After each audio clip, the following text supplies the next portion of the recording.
Well, 4 people dead and 4 injured in 7 violent crimes over the weekend across Moxie, Sunnyside, Zillah, Yakima, and Union Gap. Unfortunately, we've had just a nasty bout and some really unfortunate incidents where people have lost their lives. On Saturday, we saw a fatal shooting inside a Moxie apartment, a man beaten to death in the city of Yakima, 3 people shot at a Sunnyside party. The suspect in that shooting shot dead by deputies in a shootout in Zillah. Then on Sunday, a man killed, a woman injured in a shooting at a Yakima home. And early this morning, teens on what is suspected to be a gang-related drive-by shooting spree hitting the city of Yakima and Union Gap.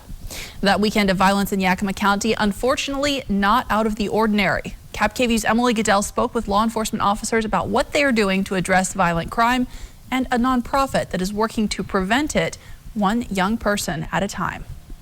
Yakima Police Department Captain Jay Seeley says they're seeing a spike in violent crime, and they don't know why. And we lose a lot of sleep over this because we're trying to solve this as quickly as possible and hold those accountable for their behavior.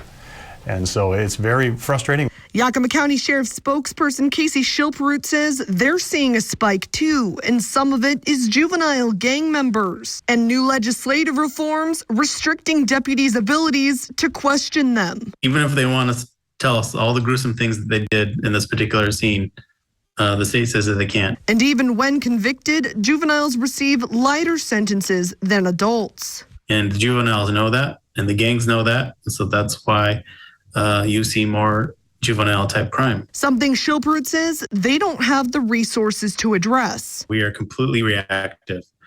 We don't have the staff, nor do we have the budget or the funds or the people to even consider thinking about having a prevention program. But YPD has been able to make prevention efforts through the Walkabout Yakima program in partnership with the Dispute Resolution Center of Yakima and Kittitas counties. Program manager Ariana Rich says they connect the kids most at risk for gang violence with a mentor to give them any and all help they need to get out, stay out, and feel safe. It's a requirement for them to be ex-gang members, so that we can really work with the youth, really understand where they're coming from. Since 2020, the program has helped 36 kids and seen a 65% decrease in those kids' contacts with police. Ultimately, our goal would be able to be bigger so that we can cater to more people. But right now, the demand is very high, but the supply of Walkabout Yakima is low in comparison.